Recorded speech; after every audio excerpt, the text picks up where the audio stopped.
La première fois que je suis venue en Corée du Sud, moi j'avais déjà été diagnostiquée avec des TCA. Et vraiment, la perception de mon corps a commencé à totalement changer quand j'ai fait une énorme prise de poids. C'est-à-dire que je suis passée de 75 à 128 kilos, je pense. Ok. Quand je rencontre des personnes qui sont coréennes, la première chose qu'on me dit, et d'ailleurs c'est un truc qui me fait chier, c'est qu'on va passer 1 à 2 heures pour parler de mon poids.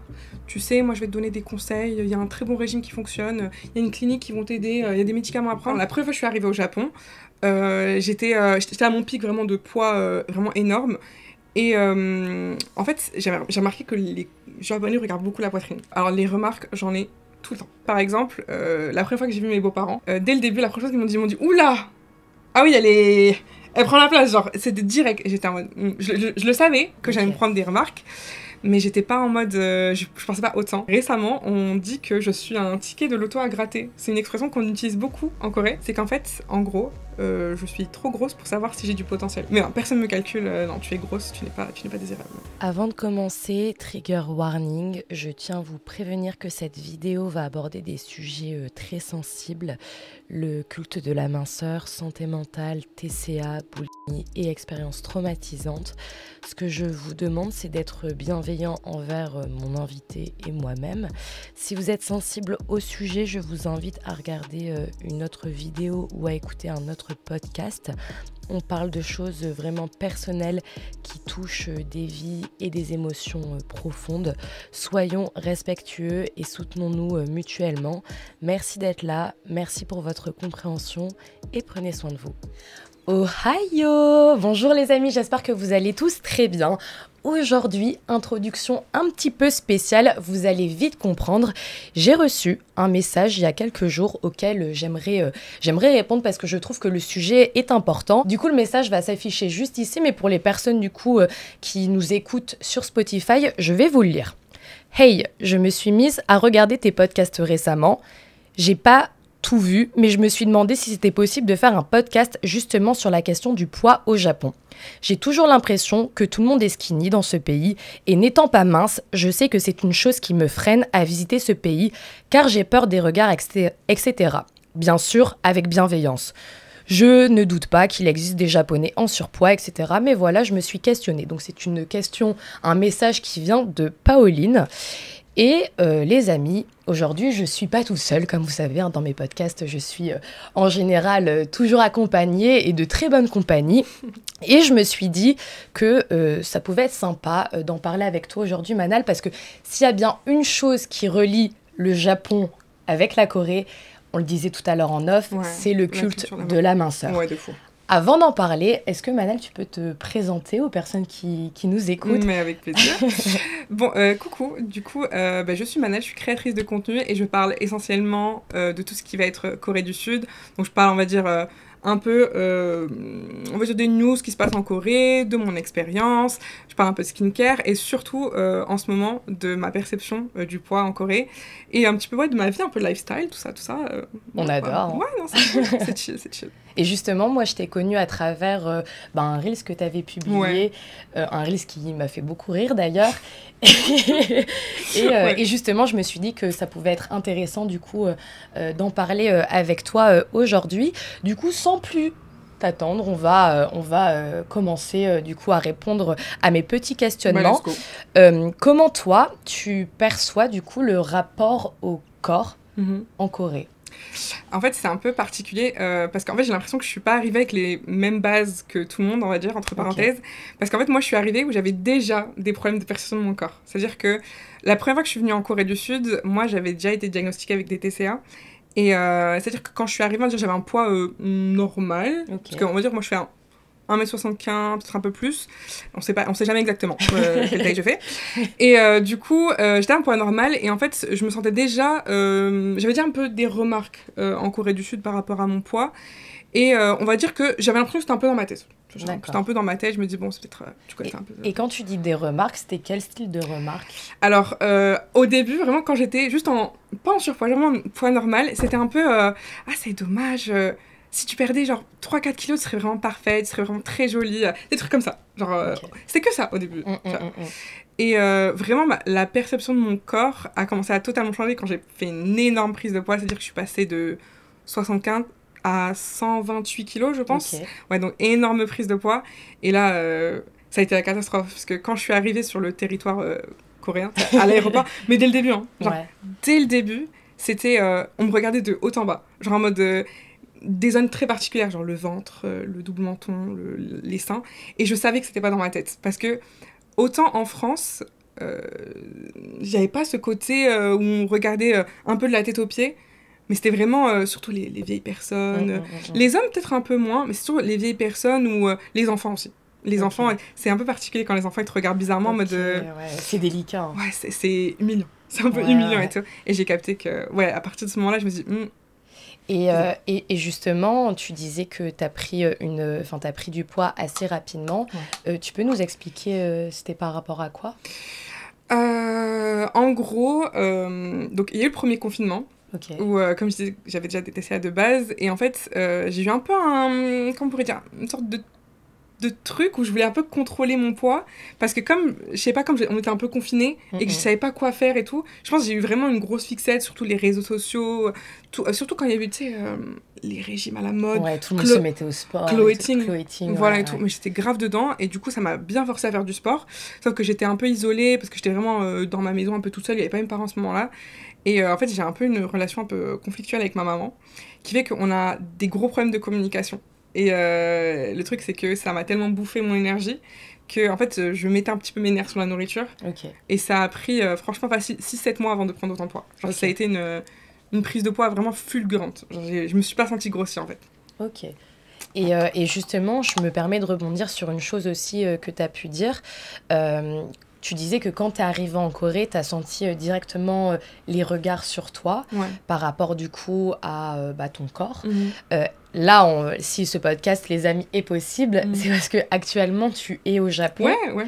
Est-ce que quand tu es arrivée au Japon, tu as ressenti la même chose ou pas? Non, c'est pas pareil. Ok. Du coup, alors pour le Japon, c'était alors vraiment pas du tout la même chose, parce que du coup, quand la première fois que je suis arrivée au Japon, j'étais à mon pic vraiment de poids vraiment énorme.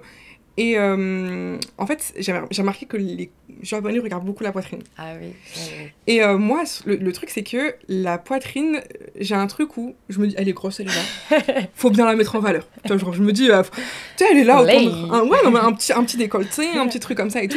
Donc je me dis, je mets ma poitrine en valeur. Et en Corée du Sud, autant, il y a pu y avoir des petites mamies, tu sais, un peu qui regardent, ils sont un peu curieux et tout. Mais alors, au Japon, enfants, femmes, de tout âge, ils étaient vraiment comme ça. Genre, j'étais en mode... mais c'était pas... Je pense que c'est pas... Tu vois, bon, excusez-moi du mot, mais c'est pas pervers. Je pense qu'ils sont vraiment impressionnés. Ouais. Et après, bon, il y a quand même ce fantasme autour de la poitrine, Totalement. notamment au Japon. Tu sais, là où en France, tu sais, bon, peut-être que c'est dans ma tête, peut-être que tu vas être d'accord, mais moi, en général, quand je parle avec mes copines ou mes copains, quand tu parles du corps de la femme, tu vas dire ah bah moi ce que j'aime bien chez une nana, c'est regarder si on doit regarder quelque chose, c'est ses fesses ou quoi, tu vois. Là au Japon, tu sais, les gens sont très attirés par la poitrine. Ouais, mais j'ai remarqué ça parce qu'en fait la première fois que j'étais venue avec des hauts, les hauts que je portais soit en France, soit en Corée, et j'étais pas en mode ouais je veux cacher ma poitrine, tu vois. Mais là, comme c'est la 3e fois que je reviens, cette fois j'ai pris des hauts pour cacher ma poitrine parce que c'était tellement insistant que je me suis dit, mais alors, soit il y a un décalage culturel que je comprends pas, soit il y a vraiment une obsession vers la poitrine au Japon, et je me dis, oula, non, faut que... Ah bah oui, c'est une obsession, obsession poitrine, hein, c'est clair. Mais j'étais choquée. Moi, j'ai une autre petite question aussi, ça me fait penser à quelque chose, parce que moi, je suis team, je ne porte jamais de soutif. Ouais. Bon, parce que ma poitrine me le permet, j'ai pas des gros boobs, donc je mets jamais de soutif. Moi, je te parlais aussi tout à l'heure en off de mon amie qui a habité pendant plusieurs années en Corée. Elle, c'est pareil, elle est team pas de soutif, mais en Corée, elle en porte un. Parce qu'elle se sent mal à l'aise. Ah ouais? Parce qu'elle se dit, oui, je sais que tous les regards vont être portés sur pas forcément sur ma poitrine, mais les gens vont être choqués que je ne porte pas de soutien-gorge. Ah ouais? Ouais, du coup, elle en porte. Mais au Japon, c'est pareil. Hein. Ouais. Que ça soit en Corée ou au Japon, elle veut pas elle porte son soutien-gorge tout le temps, tu vois. Ben, en fait, j'aimerais y répondre, mais en fait, comme j'ai tellement une grosse poitrine, jamais de ma vie je sors sans soutif. Okay. Parce que déjà, avec, on fixe. Alors, sans, ça va être, je pense que ça va être un cirque dans le métro. Genre, je vais vraiment être le clown du métro, quoi. Donc, okay. en vrai, peut-être que, il faut que je demande à des copines qui ont une plus petite poitrine. Mais ouais, pour l'instant, je peux pas répondre à cette question. Je peux pas. Bah justement, je vais enchaîner avec la deuxième petite question. Ouais. Tu nous disais que quand tu es arrivée en Corée, tu as ressenti directement des regards. Ouais. Est-ce que ça a été la même chose avec la pression qu'il peut avoir autour de l'apparence? Je le rappelle, c'est pas un mythe, c'est pas un secret, mais que ça soit au Japon ou en Corée, c'est une autre chose aussi qui relie ces deux pays, c'est qu'il y a quand même une importance qui est énormément accordée au physique. Est-ce que toi, tu as ressenti cette pression sociale autour de l'apparence physique et surtout autour de la minceur également, parce que c'est le sujet du podcast? Pour le coup, comme je t'ai dit, quand je venais d'arriver avec vraiment le surpoids que j'avais, dès l'aéroport, vraiment, Ok. quand je suis arrivée, j'avais déjà des petites remarques. C'était, tu sais, des trucs... des remarques en mode tu prends la place, des trucs comme ça, Ok. genre on te faisait bouger, tu sais, des petites... genre en mode... je le voyais, en fait, je me disais, ça peut pas être dans mon esprit. Parce que j'ai déjà fait des petites prises de poids où on voyait que voilà, j'avais grossi. Et j'avais pas autant... Là, c'était vraiment humiliant. Mais ça, on va dire, ça, c'était à l'aéroport. Je me suis dit, bon, peut-être que... Enfin, voilà. Je sais pas, je me disais, bon. Mais alors, les remarques, j'en ai tout le temps. C'est une Tout blague. le temps. Tout le temps. C'est-à-dire que, par exemple, la première fois que j'ai vu mes beaux-parents, et que ce soit ma belle-mère que j'adore, que mon beau-père qui... Voilà et tout, dès le début, la première chose qu'ils m'ont dit, oula! Ah oui, elle prend la place, genre, c'était direct. J'étais en mode... Je le savais que j'allais me prendre des remarques, mais j'étais pas en mode... je pensais pas autant. Et par exemple... t'étais pas préparée. Non, pas du tout. Et c'était surtout... quand je rencontre des personnes qui sont coréennes, la première chose qu'on me dit, et ça d'ailleurs, c'est un truc qui me fait chier, c'est qu'on va passer 1 à 2 heures pour parler de mon poids. Tu sais, moi je vais te donner des conseils, il y a un très bon régime qui fonctionne, il y a une clinique qui vont t'aider, il y a des médicaments à prendre. Et je suis en mode, je te connais pas. Genre tu peux être de la famille, je m'en fous, j'en ai rien à foutre. Ça peut être des collègues de travail, de mon beau-père, de ma belle-mère, tu sais, qui viennent rencontrer un peu la femme de leur fils et tout. Première chose, ah oui, t'as du poids quoi. Et pendant 1 heure, ça va parler de mon poids. Et vraiment, ça va être une discussion. C'est quand même un truc de dingue, ce que tu racontes. Hein. Et des fois, en fait, là, maintenant, c'est triste parce que du coup, j'ai appris à faire avec. Et heureusement que mon mari, il est vraiment en mode... laisse tomber, tu sais, t'as l'habitude, maintenant, vas-y, laisse tomber, écoute pas et tout. Et du coup, j'ai un peu un soutien derrière qui me dit... parce que lui, c'est une personne qui m'a vraiment soutenue dans ma prise ou dans mes pertes de poids. Donc, ça veut dire que lui, il m'a jamais forcé en mode perdre du poids. C'était quelqu'un qui avait surtout peur pour ma santé. Parce que, un petit peu, tu connais les antécédents, les trucs de diabète, etc. Ça peut faire peur. Mais voilà, j'avais jamais de truc en mode perdre du poids, comme ça tu vas être plus jolie. Et à chaque petit kilo perdu, c'était une victoire, un truc comme ça.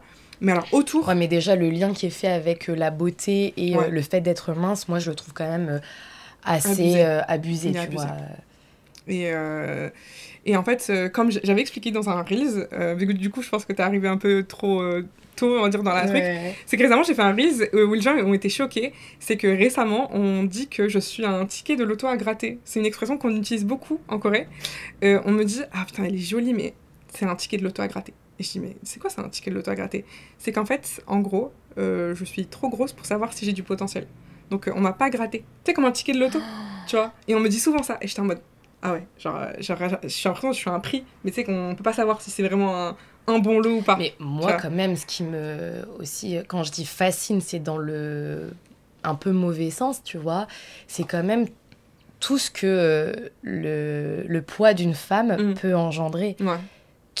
T'as des surnoms, on te met des étiquettes. Ouais. Tu peux être aussi le sujet de beaucoup de fantasmes, mais ça va être aussi une de mes questions. Ouais. Est-ce que en Corée, parce que je sais qu'en France, tu vois, il y a des Français qui peuvent se dire ah, moi j'ai déjà entendu, hein, elle, j'aimerais bien me la faire parce que j'ai envie. Voilà, exactement. Ouais. Est-ce qu'en Corée, il y a des trucs comme ça ou pas? Alors, pour le coup, on va dire quand j'étais célibataire, j'étais à un poids normal, mais c'était déjà assez gros en Corée. Ouais. Il y avait des petits trucs en mode... mais c'était surtout le fait que j'étais étrangère. C'est pas vraiment pour le poids, ça, j'ai l'impression qu'ils s'en foutaient un peu. Mais non, j'ai pas vraiment de trucs un peu fantasmes autour de... Ils ont autour de ton poids, ouais. Ouais, je pense qu'ils ont vraiment en horreur, les personnes grosses. Genre, c'est... Non, tu n'es pas le... Même pour tester, j'ai jamais entendu. Autant pour les femmes noires, ça c'est un truc, ils veulent vraiment tester la femme noire. Femme blanche, c'est devenu un peu plus commun, on va dire. C'est un peu passé. Alors la femme noire, oui. La femme grosse, non. On n'en veut pas. Genre vraiment, on n'en veut pas. Et du coup, c'est vrai que quand j'ai pris mon poids, etc. et tout, personne ne m'a calculé. Hein. Bon, moi ça me va, hein. Tant mieux, j'ai envie de vous dire, Mais non, personne me calcule, non, tu es grosse, tu n'es pas désirable. Pas du tout. Ah, c'est quand même un sacré truc de fou. Fou. Tu nous parlais d'anecdotes et de remarques qu'on a pu faire. Est-ce qu'il y a justement une remarque de quelqu'un qui t'a choqué profondément? Je pense que même ce que tu viens de nous dire là tout de suite, c'est choquant. Mais est-ce qu'il y a un truc qui... Parce que tu le dis avec le sourire. Tu sais, j'ai l'impression en tout cas, par rapport à ce que tu viens de nous dire et comment tu l'as expliqué, que tu arrives à prendre du recul par rapport aux remarques, et des remarques qui, je le rappelle ici, sont, exécrables, hyper violentes. T'es pas censé t'habituer, et c'est triste de s'habituer à ce style de remarques. Mais est-ce que toi, t'as déjà été confronté à quelqu'un qui te dit quelque chose d'hyper violent qu'aujourd'hui, t'as encore un peu du mal, ça te reste ou... Ouais, mais tu sais, on en parlait tout à l'heure, je disais que j'étais quelqu'un... Je take pas facilement les choses. Genre, après, c'est vraiment dans ma personnalité, mais tu sais, quand on me fait une remarque et que surtout que j'ai l'habitude de l'entendre, ça me passe un peu au-dessus. Genre, j'essaie de pas trop calculer. Mais vraiment, le truc qui m'a vraiment blessée, pour le coup, parce que j'avais l'impression que c'était gratuit, j'avais vraiment l'impression qu'on voulait m'humilier. C'était pas juste une remarque, parce qu'en général, les Coréens, ils font des remarques sur le poids, parce que déjà, c'est très free. Pour eux, on te rend un service. Genre, je comprends, je te fais une remarque sur ton poids, c'était surtout pour te dire, mais tu sais, c'est pour t'aider, c'est pour que tu sois plus jolie, pour que tu sois plus à l'aise, et tout. Je comprends. Donc, en fait, quand tu sais ça, et que c'est dans leur culture, tu te dis... Bon, ok, peut-être, tu vois. Ça se fait pas chez nous, mais peut-être, tu vois. Mais vraiment, le truc qui m'a vraiment blessée, c'était quand j'étais à une boutique, je me rappelle plus, je crois que c'était à Hongdae ou Gangnam, je me rappelle plus. Et en fait, je connais mes mensurations par cœur. C'est-à-dire, je sais que si ça, c'est à ma taille, je sais, j'ai même pas besoin d'essayer. Je me dis, je sais. Et j'étais dans une boutique, il y avait une super belle jupe blanche que je voulais, elle était un peu évasée et tout. Je me dis, t'es un peu bohème et tout. Je me dis, grave cool. Je te jure, je la prends comme ça, je dis. Et je la regarde. Et là, le vendeur, en fait, dès le début, le vendeur a commencé à me regarder. Et j'ai dit, mais pourquoi il me fixe celui-là et tout? Et je sais pas s'il avait en horreur les personnes grosses ou pas, mais il m'a vu prendre la jupe, il a couru vers moi, et il m'a arraché la jupe de la main. Enfin, en gros, comme ça, il a pris le cintre, il a fait non, tu la prends pas, genre en anglais, il me fait non, tu la prends pas, t'es trop grosse pour ça. Et je fais pardon, genre, je fais alors là. Déjà, ça se trouve, c'est pour quelqu'un d'autre. Et surtout, si j'ai envie de la craquer, c'est ma jupe, en fait. Je vais la payer. Il me fait non, you're too fat for this. Non, you're too fat. Et genre, en fait, il a tellement hurlé devant tout le monde. Il y avait tout le monde qui me regardait. C'était humiliant. Et je sais, tu sais quoi, écoute, ta jupe, garde-la si tu veux. Genre, je m'en fous. J'en ai même plus envie. Et je suis sortie, j'étais débite. C'était vraiment la première fois où je me suis dit...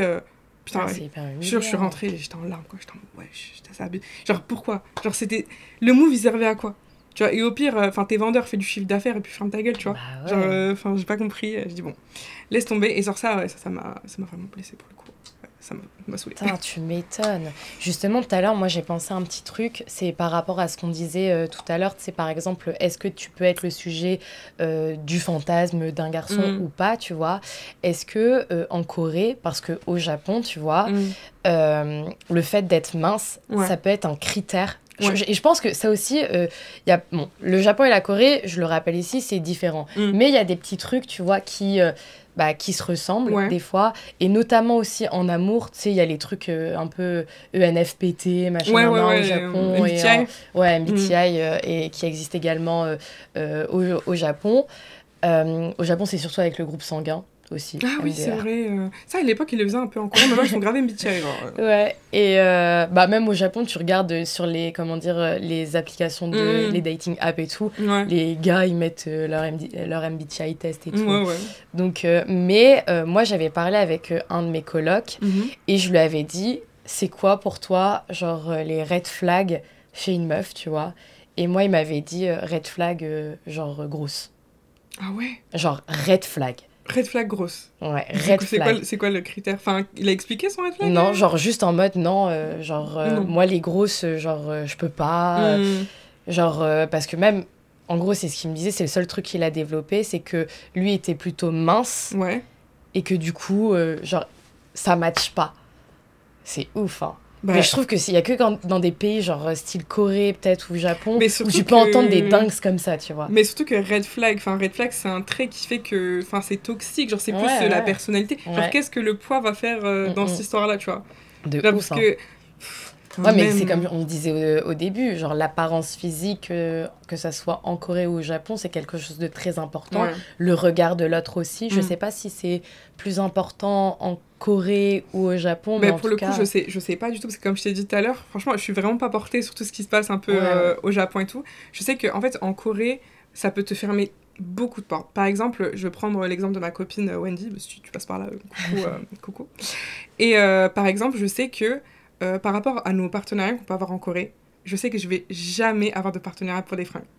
Tout ce qui va être un peu autour de mon apparence, non, on va pas me calculer parce que je suis grosse. Alors que par exemple, il y a de très bonnes boutiques en Corée qui vendent du plus size, etc. et tout. Mais même au niveau des modèles plus size en Corée, elles font un 40 à tout péter. Un 38-40. Okay.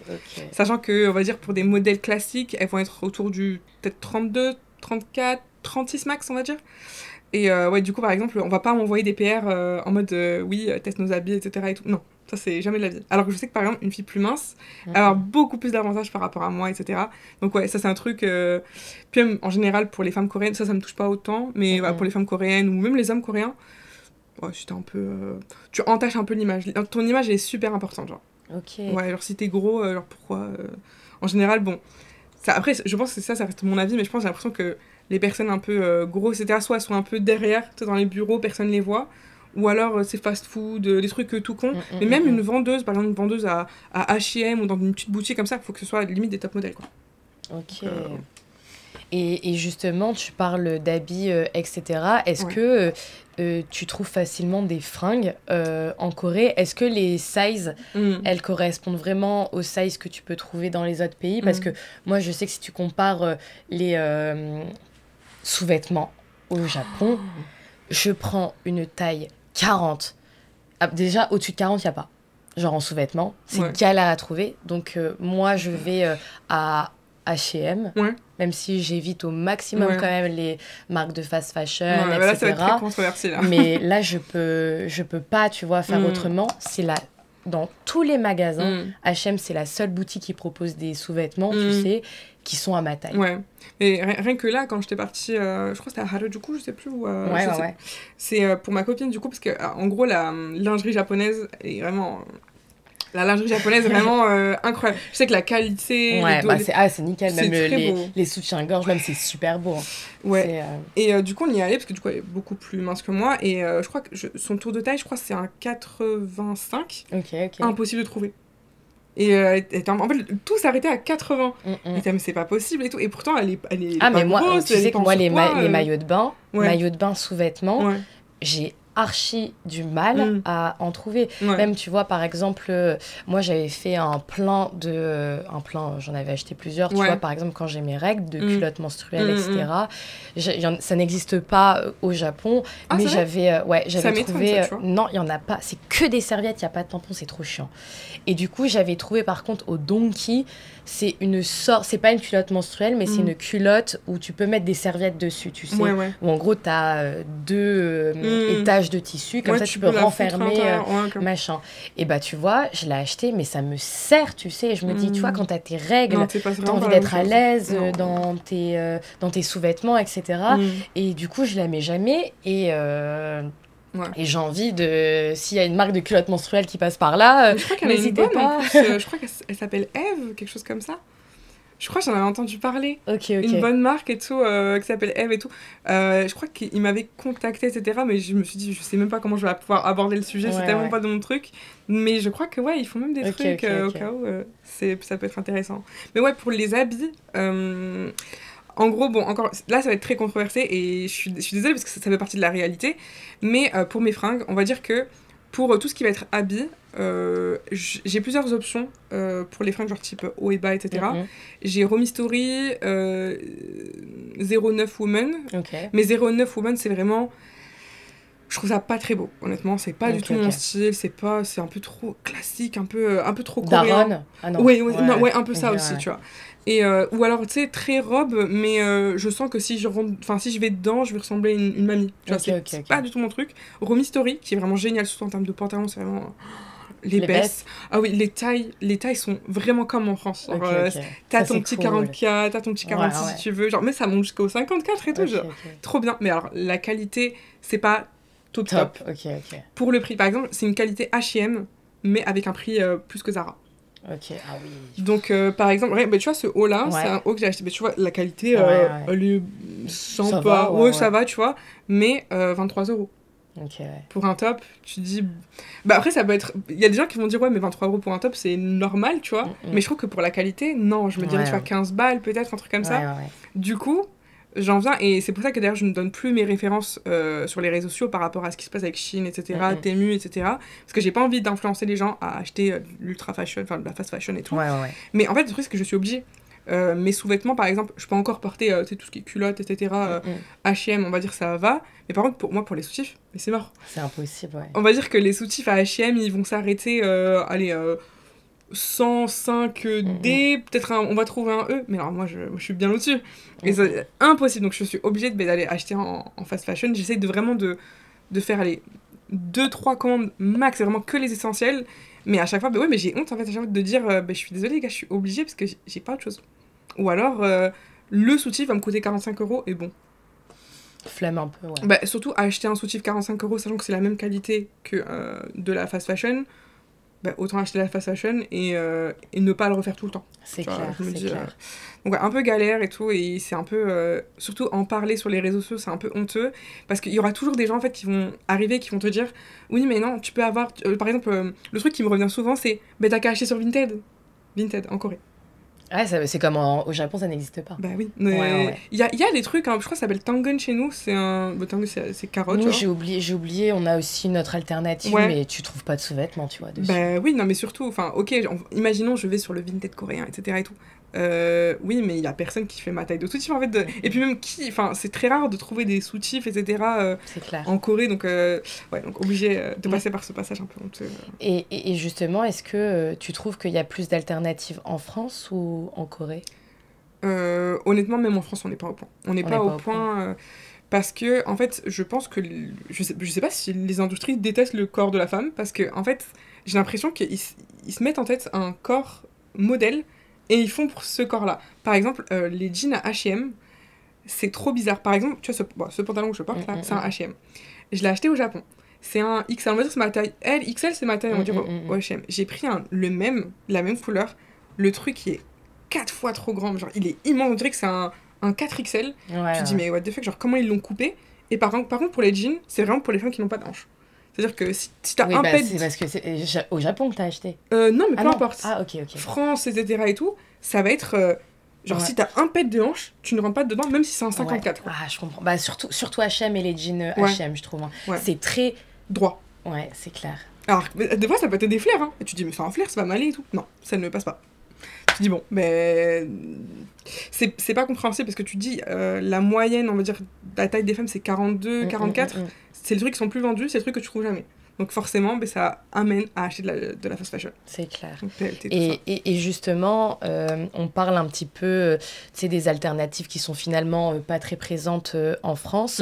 Est-ce que, pour rester dans cette comparaison France-Corée-Japon, est-ce que tu trouves que les standards de beauté et même les standards qui sont, on va dire, imposés des fois au corps de la femme sont... À quel point ils sont différents en France et en Corée ? Parce que c'est clair qu'ils sont différents, mais à quel point il y a un écart ? En fait, je pense que l'écart, il est tellement présent que en fait, c'est d'une violence. Par exemple, je sais qu'en France, on protège beaucoup, même si ça peut toujours être mieux, bien évidemment, on protège beaucoup tout ce qui va être racisme, body shaming, etc. Surtout dans tout ce qui est entretien d'embauche, tu vois. Et par exemple, quand tu vas, pour recruter une personne, t'es RH, tu vas recruter une personne, dans l'idéal, non évidemment dans l'idéal, tu vas pas regarder sa couleur de peau, tu vas pas regarder son poids, etc. Là-bas, ça va être un critère, et surtout si on te recrute, il y a souvent moyen que le patron, il te dise « Ah oui, c'est sympa, etc., mais vos habitudes, vous faites beaucoup de sport, etc. » Et tu sens que il va chercher la petite bête, il faut que tu perdes du poids. C'est genre, ou alors carrément il va te le dire directement, genre faut que tu perdes du poids et tout, et en fait ou alors carrément il te recrute pas en fait. Et alors le nombre, par exemple, il y a un business là-bas, c'est que tu vas faire ta photo pour tes passeports, visa, CV, mais tu seras ultra retouché, tu vas être au maximum de ta beauté parce que en fait ça fait partie des critères. Genre, tu peux pas avoir juste ta petite Ouais, photo... tu trouves qu'il y a quand même de la discrimination faciès. mais totalement. Ouais. Mais alors, déjà, on va même pas parler des étrangers, parce que bon, c'est pas le sujet de la vidéo, je pense que tu pourras en parler et tout, peut-être plus tard et tout. Mais pour le poids, oui. Alors, on voit que t'as un peu trop... genre, non, un peu celle-là... ça va vite partir à la poubelle. Ah, c'est évident. Bah, tu parles même des patrons qui peuvent s'immiscer dans la vie du coup perso des employés. Au Japon, c'est un petit peu pareil aussi. Ah ouais, hein. Ah bah oui, genre les gens sont recrutés évidemment au physique également. Là, ça me fait penser, je te le disais aussi tout à l'heure, c'est vrai que là, je pense que même si au Japon et en Corée, les gens sont un peu durs, je te parlais de la Chine tout à l'heure où les gens sont quand même ouais, je crois que c'est un cran au-dessus. Hein. à faire de la chirurgie esthétique Ouais. pour trouver un emploi. Ouais. Là, donc, c'est des chirurgies qui vont être surtout liées aux yeux et surtout à la beauté, et même du coup au poids, aux apparences. Il y a quand même une sacrée pression dans les pays asiatiques, je trouve, qui vont être liés du coup à ton poids. Là où, est-ce que en France, tu ressens cette même pression ou pas? Non, en fait, en général, en France, on fait des réflexions sur le poids, mais c'est très mal vu. Genre, on est d'accord que, imagine, je sais pas, on a un resto, etc. et tout. Si t'as un gars ou une meuf qui te dit « Ah, t'as grossi !» Mais toi, jamais, tu te prends pour qui, toi? Tu te prends pour qui, ouais. Genre, mais ça va pas, quoi? Genre, de faire des... En général, à part si vous êtes dans un groupe extrêmement toxique, évidemment. Mais en général, on dit « Mais ça va pas te faire des réflexions comme ça, on va te reprendre. Par contre, tu me parles pas comme ça, enfin, tu te prends pour qui, etc. » Là-bas, non, beaucoup plus... Ouais, donc il y a quand même un décalage entre la France et mais ce d'ailleurs, qui peut se passer. Alors, je sais pas si c'est un peu les clichés, parce que, encore une fois, j'y connais rien, mais est-ce que c'est vrai que pour les hommes, c'est beaucoup plus chill au Japon? Parce que j'ai entendu dire que plus le mec était moche, plus il se faisait recruter. Genre en mode, lui, il aura pas de femme, ou il s'en fout, genre... J'ai entendu dire ça dans un documentaire. Alors honnêtement, j'ai pas de proches qui sont directement touchés par ça. Mais oui, effectivement, tu vois, t'as des critères comme ça où le mec, l'employeur, il va se dire « Ok, ce mec-là, il y aura pas de femme, il est 100% disponible. Ok, on prend. » Ouais. De l'autre côté, bon, on s'écarte un petit peu du sujet, mais je trouve que c'est intéressant de le dire aussi. Tu vois, par exemple, il y a beaucoup de Japonaises qui vont d'abord faire un enfant, beaucoup. Ça reste relatif. Moi, j'ai une copine japonaise qui a voulu faire un bébé avant de faire une demande d'emploi. Comme ça, elle avait plus de chances d'être recrutée parce qu'elle n'allait pas prendre son congé parental et maternel.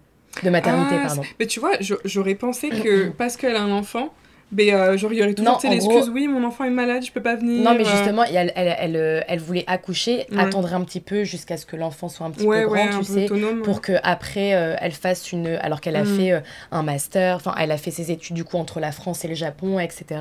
Elle était diplômée au Japon, elle est diplômée d'un master aussi en France, en RH, et elle a préféré attendre d'avoir son bébé qui grandisse un peu avant. Mais t'imagines ce que t'es obligée de faire pour trouver un emploi. C'est absolument triste. Et donc, oui, par rapport même aux employés japonais, si t'es pas très beau par rapport aux critères de l'employeur, le mec il va se dire ok, il y aura pas de femme, il va être 100% disponible, il va être disponible pour le taf, quoi. Mais c'est horrible, parce que je me demande c'est quoi le pire, en fait. C'est horrible.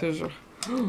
T'imagines ce que les gens sont poussés à faire Mais rien que, tu sais, en plus, quand on parle de ça, le fait qu'on donne des chirurgies à des gamines de 16 ans une fois qu'elles ont obtenu l'équivalent de leur bac en Corée, on en parle? Je savais même pas. Tu sais qu'en fait, il y a un truc... Alors, je me rappelle plus du nom de la chirurgie. On t'offre une chirurgie? Oui. En fait, c'est un peu... je sais pas comment expliquer, mais... Tu sais, par exemple, quand t'as le bac en France, et que t'as un peu une mention. Les banques... t'as une petite bourse ou même un chèque cadeau. Ouais, un petit 200 pour euros. Aller chercher à la FNAC, quoi. Ouais, c'est ça. En Corée, c'est très, très commun. Bon, j'ai pas envie de dire tout, parce que j'ai pas envie de dire de bêtises et tout. Mais c'est très commun qu'après l'obtention de l'équivalent de ton bac, on t'offre une chirurgie pour la double paupière. C'est une blague. T'imagines, les filles, elles sont en général mineures, elles viennent juste, genre peut-être 17 ans, quelque chose comme ça et tout.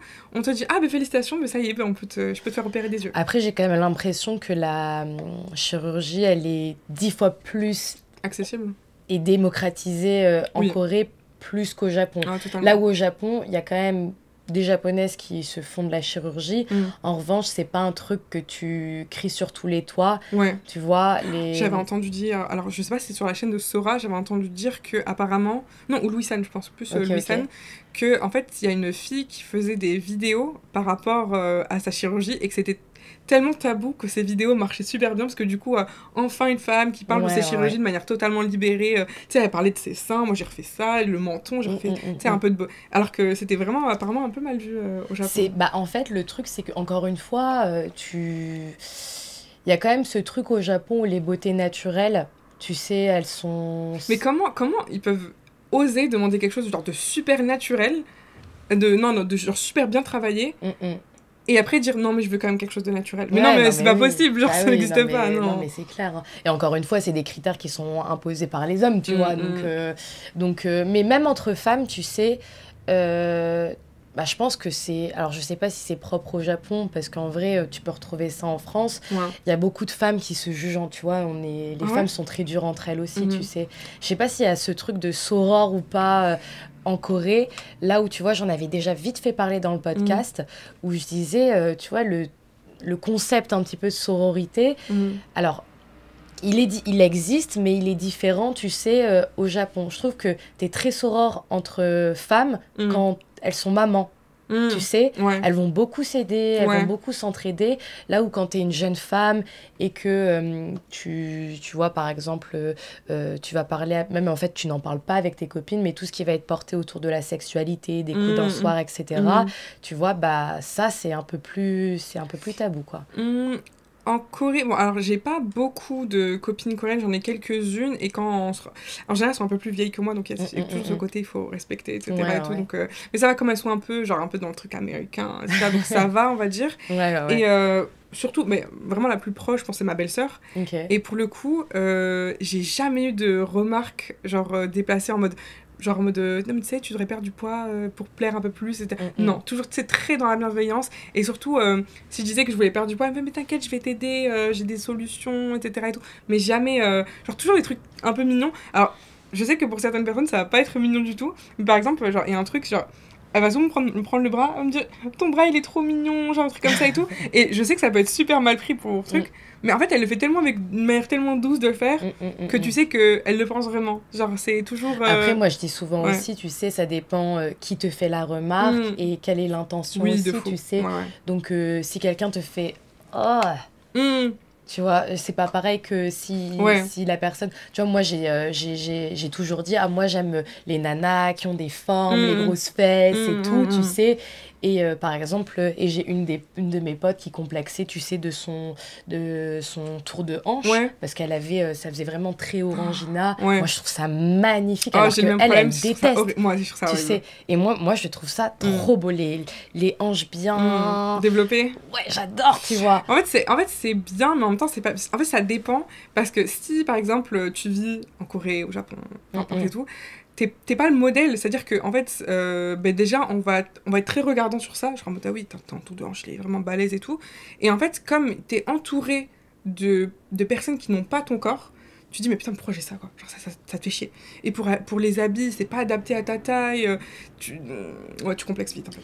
Et du coup, ma question, c'est, est-ce que tu trouves que, justement, cette pression qui va être liée, du coup, au poids, elle touche un petit peu tout le monde ou est-ce que tu penses que c'est ciblé, par exemple, je sais pas, ma question elle est peut-être pas claire, excusez-moi, je vais la reformuler, mais tu vois, par exemple, j'ai l'impression qu'il y a des gens qui vont être peut-être plus touchés, dis-moi si je me trompe, hein. Par exemple, je pense directement aux idols au Japon et aux stars de K-pop en Corée. Est-ce que toi tu penses être touché de la même manière que ces personnes-là, ou tu trouves que quand tu es exposé, notamment sur les réseaux sociaux, etc., toi-même, t'es exposé aux réseaux sociaux. Est-ce que tu ressens une double pression par rapport à ça ou pas? En fait, c'est un peu... Aux idoles, je pense pas, parce que tu sais, ils sont tellement... Les idoles, je pense qu'ils sont sûrement... un peu survendus par rapport à leur présence.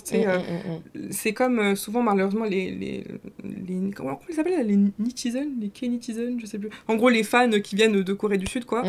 En général, elles sont très regardantes concernant le corps des idols. Je pense souvent par exemple, à Karina de aespa, ou alors, je crois, il s'appelle Bangchan, je crois, je sais plus. Enfin bref, plein d'idoles où, à partir du moment où ils vont prendre une petite prise de poids, oui, t'as pris du poids, c'est ça, ouais. perds un petit peu, ou alors t'as trop pris de muscles, enfin, des trucs tout con comme ça, tu te dis, mais enfin, mets-le-toi de ton cul surtout. Ouais, et récemment, Nayeon, du groupe de Twice, qui s'est prendre une vague de haine parce qu'en fait, son short, je pense, était peut-être un peu trop petit. Et pendant la performance, tu sais, il lui a fait un mini bourrelet, le truc. Et ça a été une crise. Oui, elle a trop grossi, elle se laisse aller. C'est parce qu'elle a 30 ans, du coup, ça y est, commence à grossir. Genre, what the fuck. Et alors, je pense qu'ils se prennent double tarif, parce que par rapport, parce que être idol, c'est. T'es une idole, t'es parfait. Ouais, c'est clair, donc, ouais, on va dire de ce côté-là, je pense pas. Mais par contre, je pense que tout le monde en prend pour son tarif. Genre, vraiment. Pour le coup, j'ai des copines qui sont beaucoup plus minces que moi et qui font très attention. Parce que même elles, même si elles n'ont pas un métabolisme lent qui font qu'elles prennent du poids, quand elles sentent qu'elles ont trop mangé. En fait, en Corée, on va faire attention à des détails pourris, mais à force d'être resté dans ce système-là. Par exemple, il y a un truc que j'aurais jamais fait, même avant mes TC, j'aurais jamais pensé à faire ça, c'est faire attention à notre consommation de sel. Parce que, en gros, souvent, tu sais, avec les tteokbokki, les trucs bien salés et tout, on a tendance à faire un peu de la rétention d'eau. Et alors, vous imaginez même pas le nombre de trucs que nous, on fait du coup en Corée, parce qu'on a pris l'habitude, en fait, on dit « Oh, fais attention, t'as un peu pris du visage, ça y est, genre, t'es un peu bouffi. » Et bien, acheter des pâtes de contention, faire attention pendant 2-3 jours de pas consommer du sel, ou des trucs comme ça et tout, juste pour se dire... Bah, tu sais, je fais attention. Ok, j'ai fait, et comme ça, t'es moins dans la culpabilité parce que t'as l'impression d'avoir fait un effort. Ouais, et c'est même pas une question de surpoids ou pas. C'est-à-dire que, par exemple, j'ai donc ma belle-sœur, bon, pareil, on est très free concernant le poids là-bas, je crois, elle fait 1m52, 53, quelque chose, je crois, elle doit tourner entre 45 et 46 kilos, et elle, voilà, 1 kilo de trop, allez, retour à la diète, retour au bas de contention, faire des massages lymphatiques, etc. Et ça, pour eux, c'est normal. Et en fait, du coup, ça nous affecte, nous, parce que quand tu te prends des remarques, tu fais des recherches, tu fais comment on fait, etc. Et tu te demandes... Oui, parce que finalement, t'es influencé par l'environnement dans lequel tu vis. Mais oui, et c'est même pas une question de surpoids. Je te jure que peu importe le poids que tu fais, tu vas être influencé. Donc c'est vraiment toute personne qui, peu importe ton poids, va être touchée par cette pression sociale qui va être liée, à part si tu fais... Tu vois, moi, par exemple, mes copines, je leur demandais japonaise quand j'étais en coloc. Je disais, pour vous, c'est quoi la taille parfaite? Tu vois, là, une taille de pantalon parfaite, 32-34. Ouais, bah ouais. Pour moi, c'est la taille d'un enfant. 32-34. Mais je crois que c'est juste les critères pour être mannequin, je crois, en France, 32-34. Et encore, j'ai l'impression que les critères, ils ont un petit peu évolué, même si... oui, il y a eu la loi un petit peu Victoria's Secret avec le scandale qui est passé, donc ouais. Mais attends, pour moi, c'est la taille d'un enfant. J'avais entendu aussi une autre... Après, leurs ossatures sont tellement différentes. Ouais, c'est vrai. C'est vrai que... Après, j'ai vraiment pas l'impression, parce que par exemple, tu sais, moi je suis marocaine, quand je vais au Maroc et que je vois une fille très mince au Maroc, c'est pas une fille très mince en Thaïlande ou une fille très mince en Chine. Genre, elles sont minces, hein, c'est vraiment très très mince. Mais tu sens que c'est pas la même ossature, tu sais, au niveau des épaules, des hanches, c'est pas la même chose. Donc je me dis peut-être que leur 32-34, c'est peut-être notre équivalent du 36-38. Ok. Tu vois. Donc au niveau de l'apparence, tu vois, donc peut-être... J'avais entendu aussi une autre chose, tellement, tu sais, les Coréennes, elles sont matrixées par le poids. Par exemple, quand elles font des dates, il y en a beaucoup qui vont manger avant, pour pas montrer, tu sais, qu'elles mangent beaucoup devant le date, tu vois. Ouais. Et je sais qu'au Japon, moi, je l'ai pas non plus hyper entendu, tu sais.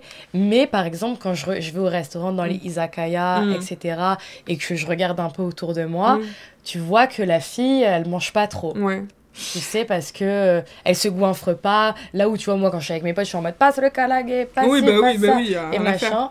Et même quand je suis en date avec un gars, tu vois, bah en fait non, parce que j'avoue, des fois je fais un peu attention, je me dis vas-y, j'ai pas envie de me goinfrer et j'ai envie de faire gaffe pour pas que le gars pense que... Mais tu vois, ça aussi c'est un truc un peu on fait en France. Ouais. Parce que, alors pour le coup, moi je m'en fous, genre moi mec, date pas date, je vais manger correctement évidemment, mais si j'ai envie de manger, je mange. Ah non, par contre moi je veux dire, je sors pas du restaurant. Non, voilà. Oui, mais là où par exemple, moi en Corée, j'avais entendu ça. Enfin, quand j'en parlais avec ma pote qui habitait en Corée, elle me disait ouais, c'est régulier que des meufs, elles bouffent avant.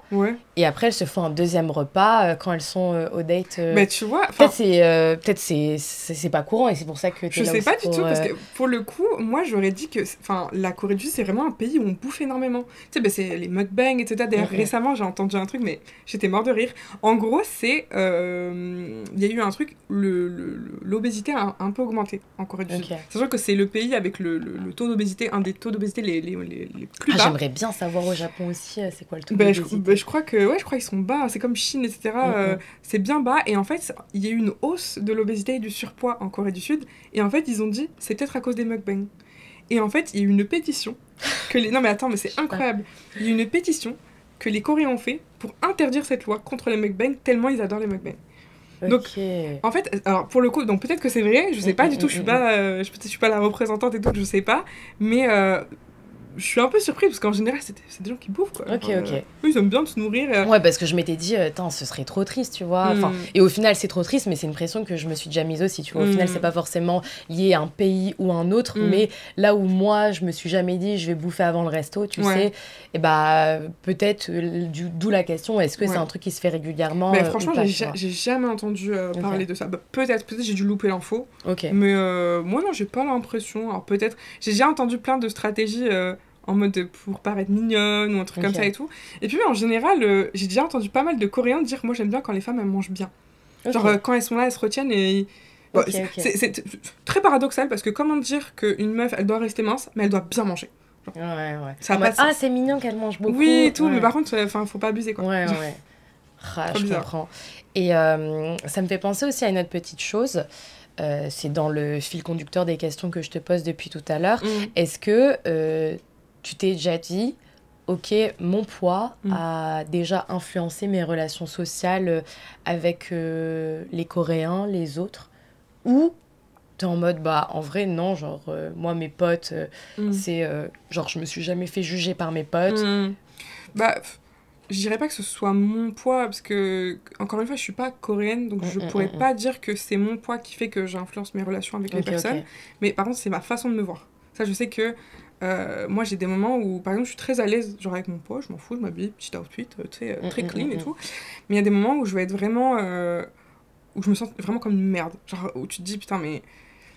Tu sais, c'est des trucs où... le moment où tu te sens pas bien et que tu te dis, putain, je vais aller faire du shopping, toutes mes potes, elles vont aller prendre leurs petits trucs, leurs petits sacs, et toi, tu les regardes faire. Parce que il y a pas ta taille. Genre, tu regardes les tops, tu te dis... oui, c'est super joli, mais moi, je rentre même pas un instant dedans, tu vois. Pareil, et tu te dis, putain, et je sais que ce côté où je me sens très mal, ça va se ressentir sûrement, et ça va peut-être créer un malaise. Ça m'est déjà arrivé même de perdre des amitiés à cause de ça, et heureusement, j'ai fait un travail sur moi-même et tout, mais de me sentir tellement pas en confiance que du coup, je le redonne aux gens. Et du coup, ils aiment pas ça, ils disent, on va pas rester avec une meuf qui est complexée, genre ça fout la haine, tu vois. Donc ouais, ça a pu peut-être... influencer certaines de mes relations avant. Maintenant, voilà, j'essaie de faire attention et je me dis, si je me sens pas bien, j'ai un peu plus la maturité de me dire, ça va passer, vois des potes, rigole, parle-en aussi, c'est important d'en parler, parce que quand vous vous sentez pas bien, le mieux c'est d'en parler. Tu sais, rester comme ça à remuer ça dans votre esprit, vous comparer, et surtout le pire, c'est ça, c'est que, par exemple, en France, si tu te sens pas bien par rapport à ton corps, tu sors, des meufs comme toi, il y en a des dizaines, des centaines, pardon, tu vois. Tu vas, je sais pas, un Leclerc, un supermarché, à Châtelet, peu importe, tu vas trouver des meufs comme toi, même beaucoup plus grosses que toi, et tu vas te dire, bah voilà, je suis pas la seule, quoi. Mais tu vas en Corée. Tu sors, tu vois, la meuf la plus grosse, elle doit faire un 40, tu te dis, putain, mais tu vas dans le bus, tu sais que t'es la plus grosse. C'était vraiment ces pensées-là, tu vois. Ça a pu un petit peu influencer, mais avant. Là, maintenant... non, un petit peu moins. Ouais, un petit peu moins. Et puis même à chaque fois qu'on me fait des réflexions, en général, je me dis, si t'es capable, je te connais pas, ou alors, même on est potes et tu me fais des réflexions sur mon poids, dans aucun monde t'es mon ami. Ah bah c'est clair. Aucun monde, genre ah pourquoi bah faire c'est clair. Genre, ouais, j'entends ce que tu dis par rapport au fait que t'arrives pas à te reconnaître dans des... Enfin, tu vois, que ça soit par rapport aux personnes qui vivent dans ta ville ou en Corée. Tu vois, moi, par exemple, j'ai fait je te le disais encore une fois tout à l'heure, excusez-moi les amis, parce qu'on a passé l'après-midi ensemble et c'est pour ça on a pu échanger en amont. Mais moi, tu vois, j'étais en Corée pendant 8 jours exactement, donc je peux pas avoir un avis tranché sur toute la Corée, etc., etc. Mais tu sais, enfin, moi je dis ça comme ça, je le dis un peu tard, mais tout ce que je dis, évidemment, c'était pas à prendre au pied de la lettre, c'est vraiment... C'est mon ressenti, moi. Franchement, t'inquiète pas, les gens du podcast, ils le savent très bien. Mais tu sais que des fois, si tu le dis pas, les gens pensent que t'es en train de dire quelque chose qui est vachement pour acquis. C'est vraiment ma perception, par rapport à notre expérience, on le dit tout le temps.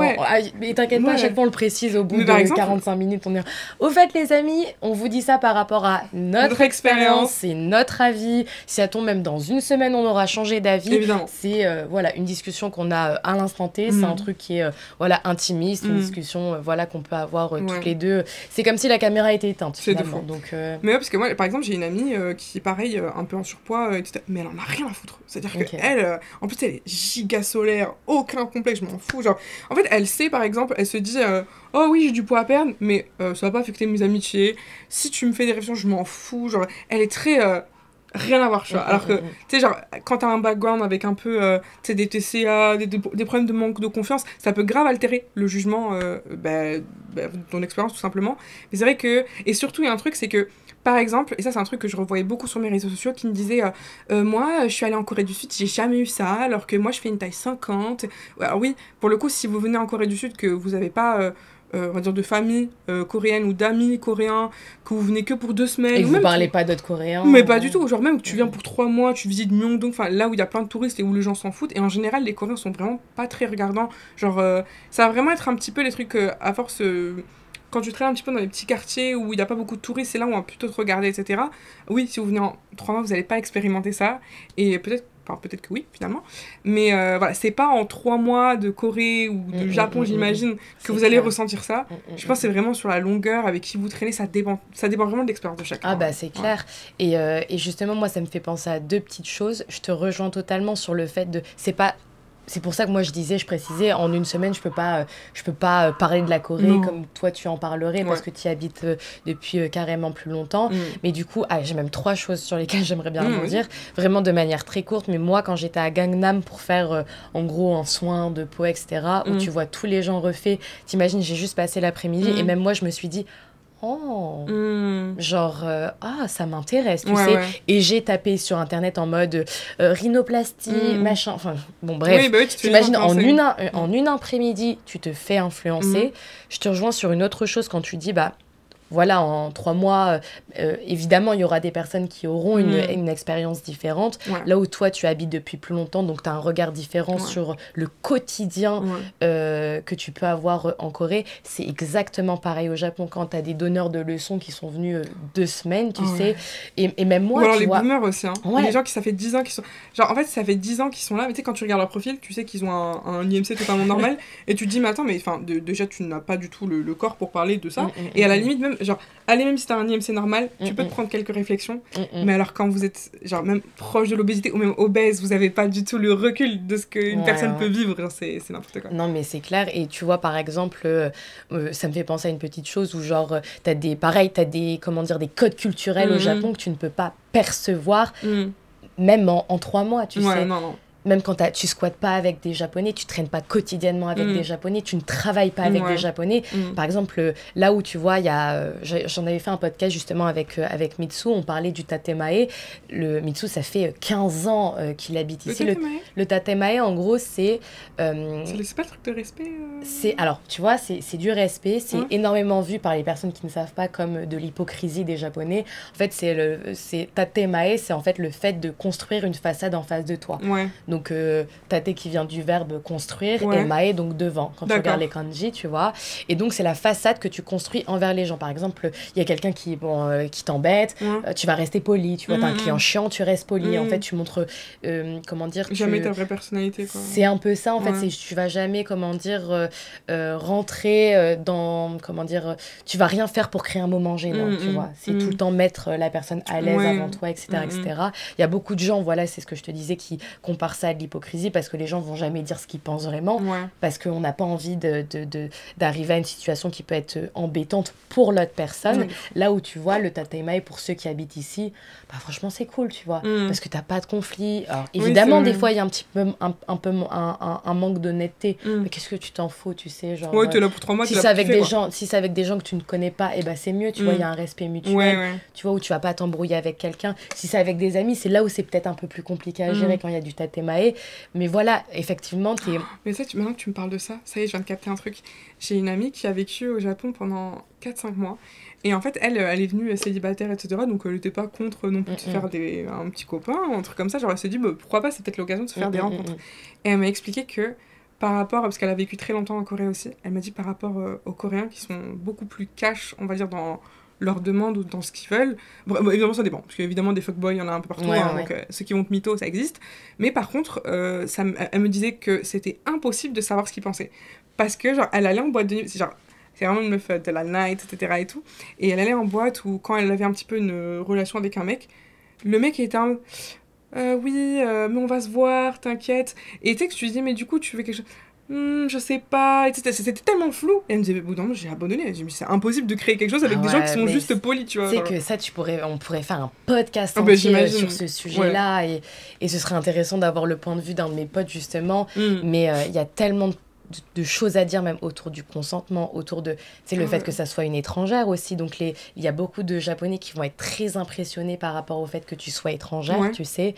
Donc là où tu vois, j'ai l'impression qu'en Corée, moi quand j'étais en boîte de nuit en Corée, vraiment les mecs, ils ont... moi, c'est la sensation que j'ai eue, encore une fois, que les gars, ils sont au resto, t'es une étrangère, donc pour eux, ça veut dire que tu veux d'eux, tu vois.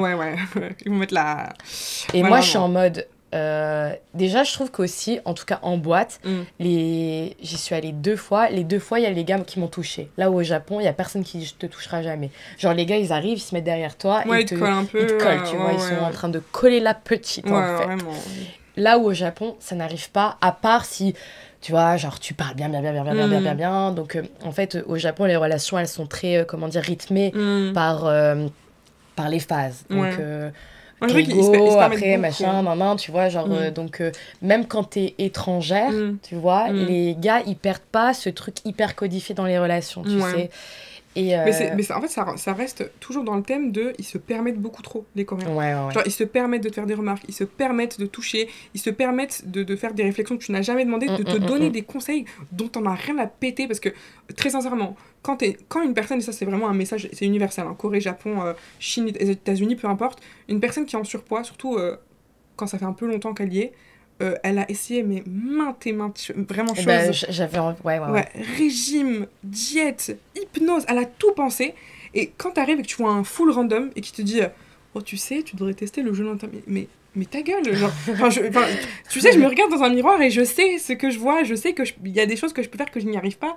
Genre c'est pas toi, tu vas arriver, tu vas me foutre ta science à 2 balles que t'as jamais essayé, parce qu'évidemment tu n'as jamais été en surpoids. Genre c'est... Non. Et ça, clair. Ils se permettent, les Coréens. Et justement, j'allais te demander, est-ce que tu trouves que depuis que tu as déménagé en Corée, les standards de beauté ont influencé ton quotidien? Par exemple, tu t'es déjà dit, est-ce que toi, même si j'ai l'impression que par rapport à ce que tu es en train de nous partager là aujourd'hui, j'ai l'impression que tu conscientises que ça soit les côtés positifs, les trucs qui sont ridicules de la part des autres, même l'image que tu peux avoir de toi-même, tu as un recul qui est quand même assez où tu dis, ah ouais, ok, respect meuf, tu vois.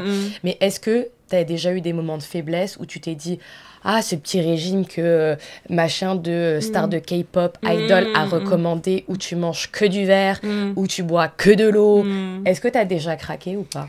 Moi, j'ai vraiment eu des gros débordements par rapport à mes TCA, genre ça a été... très compliqué, mais vraiment, là pour le coup, je pense qu'il faut peut-être mettre un trigger warning, parce que là, ça va être un peu sensible. Moi, mes TCA sont allés tellement loin que, en fait, au début, c'était un peu crescendo. Tu sais, au début, c'était juste une petite diète comme ça, genre, on va éviter un peu le pain, on va éviter de manger un peu trop le soir, une petite soupe le soir, c'est au lieu de manger un gros repas et tout.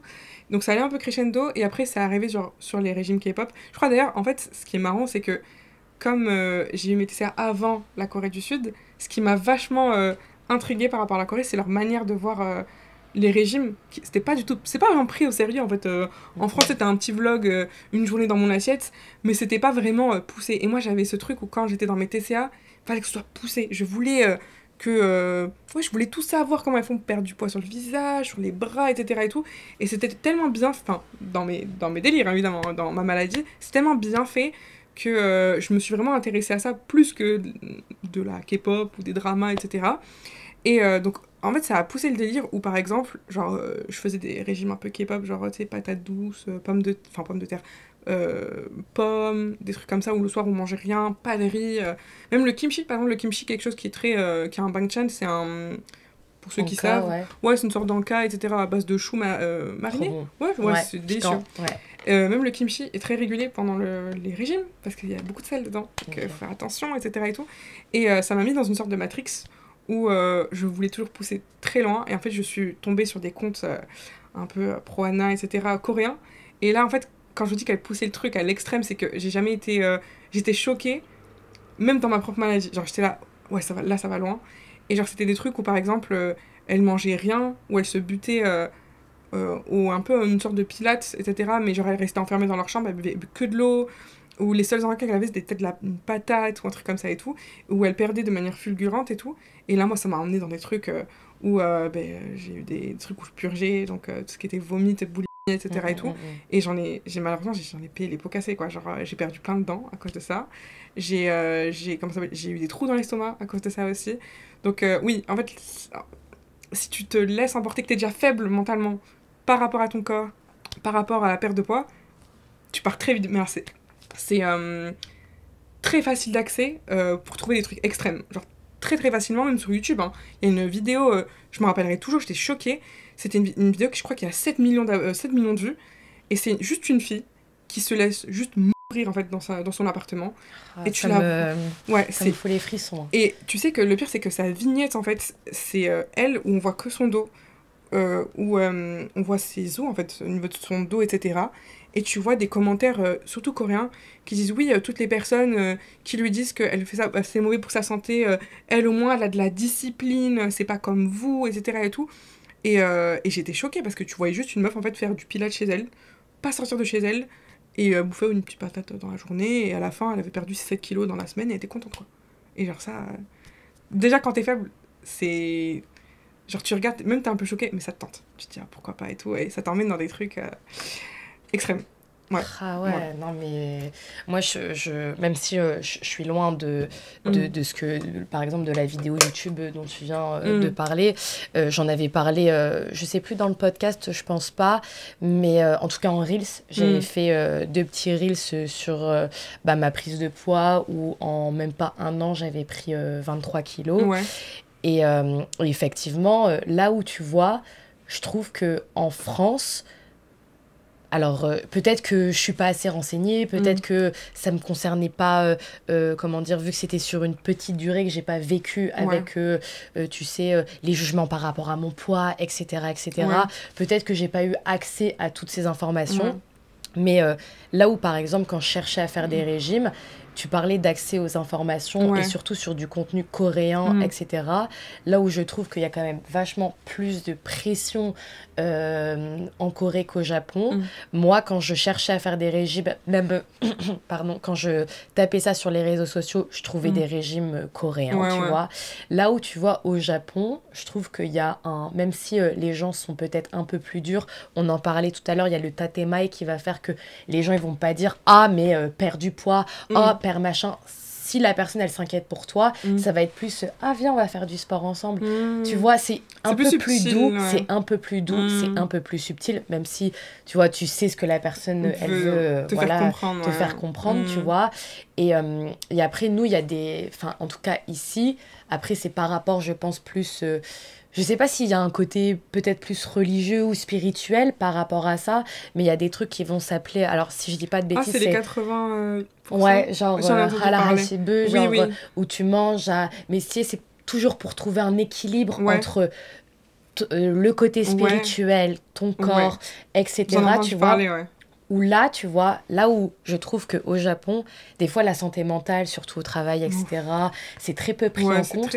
Je trouve que par rapport du coup, tu sais, à l'équilibre alimentaire, tu sais, la nature, le manger, le boire et tout, il y a quand même, tu sais, un lien qui est fait entre justement le spirituel, la santé mentale et ton poids. En tout cas, c'est mon ressenti, tu sais. Mais c'est marrant que tu parles de, tu sais, un peu des trucs. Comment tu l'appelles ça déjà? Je sais que c'est un truc. C'est beau. Voilà, mais ça, mais juste par rapport à ça, c'est assez connu. Parce que tu me disais que tu regardais des shoujo, enfin, etc. Ouais. Je sais pas si tu te rappelles ou si tu as regardé Kimi ni Todoke. Non, je l'ai pas regardé. T'as pas regardé? Très connu, bon, pour ceux qui savent. Dans Kimi ni Todoke, alors c'est quand Sawako rencontre le père de Kazehaya, donc son petit ami, etc. Il lui demande, est-ce que tu te nourris bien? Est-ce que, etc., tu prends soin de ta santé, etc. Elle dit, oui, je fais les 80%, etc. et tout. Donc même ça, c'était un critère et tout. Mais ça, apparemment, c'est très courant. Mais par rapport à ça, je disais, c'est qu'en Corée, il y a un truc qui s'appelle Kwaeobulgo. Et en fait, c'est pas pareil. C'est peu. En gros, ça veut dire, entre parenthèses, peu, c'est mieux. Par exemple, dans tout. Par exemple, surtout par rapport à la nourriture, c'est mieux de manger moins que de manger trop. Tu vois ce que je veux dire? Donc par exemple, je sais pas, imaginons, je sais pas, t'es dans un fast-food, tu vois, tu vas me prendre un menu, mais tu sais, t'as encore une petite faim, tu te dis, je vais prendre des nuggets ou un truc comme ça, et bien en général, surtout les personnes, on va te dire, quoi go, genre, c'est mieux peu que trop. Tu vois, pareil, le sport, etc., c'est mieux t'en fais peu que trop. Genre, en gros, ils sont dans le truc de, on minimise les choses jusqu'à la nourriture. Et ça, tu vois un aspect positif ou négatif là-dedans? Pour la nourriture, je sais pas, parce que moi, je serais plus d'avis à dire, surtout par rapport à mon ressenti, de si t'as faim, tu manges, en fait. Tu t'écoutes. C'est clair. Genre, il y a des gens qui ont un appétit, qui sont beaucoup plus voraces, et c'est juste parce que c'est leur corps qui leur demande, tout simplement. Et en fait, il n'y a pas à dire à une personne... mange moins, genre non, c'est mieux pour toi. Non. Alors si t'es quelqu'un avec un gros appétit, t'es quelqu'un avec un gros appétit, t'as besoin de ces... Ton corps te le demande. Mais même, il suffit de ton âge, il suffit de ton activité physique. Moi, je sais que quand j'étais, par exemple, primaire, et même quand tu grandis, primaire, collège, tu sais que je mangeais 2 fois plus qu'aujourd'hui. Il m'arrivait, mais en même temps, je me butais au sport, je faisais du volleyball. Je me rappelle quand ma mère, elle faisait des pâtes bolognaises, je pouvais manger 3 assiettes. Ma mère, elle me disait, mais comment tu fais? Et je sais, mais c'est trop bon, mais en même temps, je suis en train de grandir, j'ai besoin de manger, je mange. Et j'ai jamais été... Après, tu vois, ma mère, elle a toujours fait attention, tu sais, on était obligés de manger une entrée à base de uniquement de légumes. Donc, on devait manger... C'est super important, ça, d'ailleurs. Tu vois, genre... moi, je sais que dans ma perte de poids, du coup, parce que je n'ai fait quand j'ai pris mon poids, bon, je dis ça a pris 1 an, mais je pense que c'était un petit peu moins parce qu'il y a plus de 6 mois où j'ai essayé de le perdre, et au final j'ai fait que en prendre parce mais je pense que la meilleure façon d'aborder une perte de poids, c'est d'abord savoir comment t'as fait pour prendre, parce que des fois en fait on essaye tous les régimes possibles, et je dis ça en connaissance de cause évidemment, mais quand tu perds du poids, je pense que tu passes plus de temps à rechercher ce qui t'a fait prendre du poids et la méthode qui t'aide que la perte de poids en question. Parce que des fois, tu peux rester 1 an sans perdre rien et tu te dis, mais putain, mais il suffit que t'aies trouvé le truc et ça y est, tout va. Moi, je pense que c'était vachement lié, tu sais, à ma santé mentale. Où quand j'ai déménagé au Japon, je me suis sentie super bien. Et je pense que j'ai perdu tout mon poids en 6 mois. Parce que tu l'avais pris en dehors du Japon. Je l'avais pris quand j'étais en France. Et je n'ai fait aucun régime. En revanche, le truc que j'ai fait... Même si, bon, c'est des fois un peu compliqué au quotidien, je me suis jamais, j'ai fait aucune restriction alimentaire. Et surtout, moi, au Japon, j'adore les karaage, donc je mange quand même pas mal de choses frites. En revanche, je bouffais fruits tous les jours. Genre, je me faisais en smoothie, je m'achetais des vitamines, quoi. J'en mangeais tous les jours, et... j'essayais d'aller 3 fois par semaine au sport. Je faisais pas plus d'1 heure. Donc, il y avait une activité physique en semaine et je mangeais des fruits. Par contre, je n'ai fait aucun régime. Ça a marché pour moi. Ça veut pas dire que ça peut fonctionner pour tout le monde. Moi, je sais que sur ce coup-là, j'ai été chanceuse, je pense, tu vois. Et chaque corps réagit différemment à... Chanceuse, je dirais pas, parce que en fait, c'est juste, t'as trouvé ta bonne... la bonne méthode, directe c'est ça, et tout. Parce qu'en fait, je pense que... encore une fois, c'est quand tu perds quelque chose, en général, on est buté. On se dit, par exemple, tu sais, suivre notre influenceuse préférée, elle fait ça, donc je vais faire pareil. Ouais, c'est clair. Sans que t'aies... Je pense pas que ce soit de la chance, je pense que c'est surtout un manque de connaissances. Et surtout, par exemple, si t'as eu une maman qui t'a bien éduqué avec la nourriture, de manger tes légumes, etc. et tout, bah, une fois que t'es grande et que t'as pas eu cette éducation, on va dire, au niveau de la nourriture et C'est tout, clair. tu vas aller direct sauter sur les influenceuses qui te disent alors mangez pas d'œufs le matin, mangez pas sucré le matin, et toi t'es perdu. Et après à la fois tu te retrouves juste à faire n'importe quoi ou alors tu craques. C'est clair. Tu bouffes et on n'en a plus rien à C'est vrai que t'as tellement aussi des conseils qui sont aux antipodes à chaque fois quand tu vas sur les réseaux sociaux que tu sais pas trop qui écouter. Moi j'ai écouté personne. Ouais, bah tant mieux. Franchement j'ai écouté mon corps, j'avais besoin d'une activité physique et pour te dire je l'ai même pas fait en soi pour perdre du poids, je l'ai fait juste parce que pour me sentir bien, pour dépenser de l'énergie, tu vois, pour être positive, etc. etc. Moi en tout cas c'est ce qui m'a aidé, tu vois. Ouais.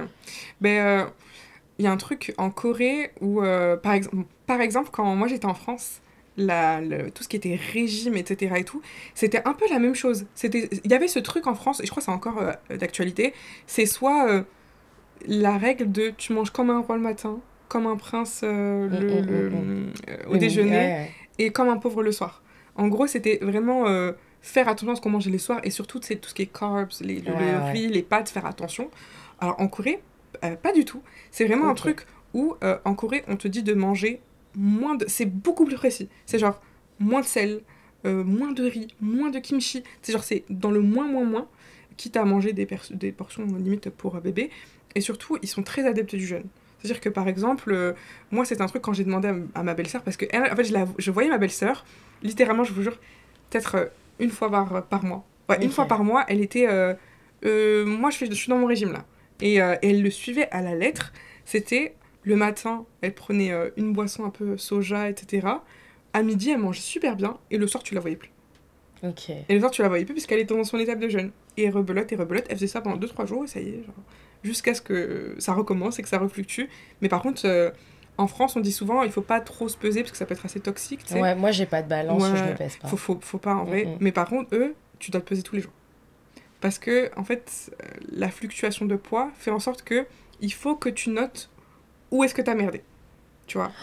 Mais ça rajoute pas une pression de malade, on dirait un truc de militaire, quoi. C'est militaire. En fait, mais justement, il y a vraiment ce truc où, par exemple, tu dois être fliqué même dans ta perte de poids. Par exemple, en gros, alors, pour le coup, mon mari, il était très inquiet par rapport à ma prise de poids parce qu'en fait, ça avait déclenché plein de trucs. En général, le surpoids fait que ça déclenche plein de trucs mauvais. Et c'était vraiment... il était pas inquiet de mon apparence. C'était vraiment... J'ai peur que... Oui, par rapport à sa maman qu'il a perdue et tout, et sa maladie, il s'est dit, mais attends, je veux pas que ma femme soit la même chose, tu vois, non. Donc, il a commencé à faire plein de recherches, et en fait, il avait acheté des e-books d'influenceurs... Enfin, pas d'influenceurs, de coach, pardon. De coach pour savoir comment m'aider au maximum par rapport à mon surpoids et tout. Et il trouvait toujours la même chose, c'était faire attention au jeûne, respecter 16 heures de jeûne, toujours. Donc, à un certain moment, tu ne manges plus. Et surtout... te peser tous les jours pour voir si t'as pas merdé au niveau du sel. Ils ont un truc avec le sel, tu vois. Genre ou alors les femmes, parce qu'ils sont très précis aussi par rapport au cycle menstruel des femmes. Ils disent par exemple, une semaine avant tes règles, ça c'est un truc, c'est super précis. Une semaine avant tes règles, mange un peu plus. Tu manges un peu plus parce que ton cycle hormonal va faire que t'as besoin d'énergie. Donc si tu te prives, tu vas faire une sorte de blocage en fait avec ton corps. Donc, en général, les femmes, genre, avant leurs règles, mangez un peu plus pour que votre corps ait ce truc d'énergie. Et après, vous reprenez un peu plus bas. Genre, tout était super bien millimétré. Bah, pour le coup, ça et toi, marche. Tu l'as fait, du coup ? Ben, moi, je suis en cours. Enfin, je le fais et tout. Et c'est... comment dire ? On va dire que... je trouve que ça me va mieux. C'est beaucoup mieux que tu manges pas de trucs. Enfin, genre, par exemple, dans ce truc-là, je peux me permettre de manger des trucs un peu sucrés. Mais genre j'ai une période, par exemple le matin non, et le soir non, mais par contre l'après-midi, si je me prends un matcha, un gâteau, on s'en fout.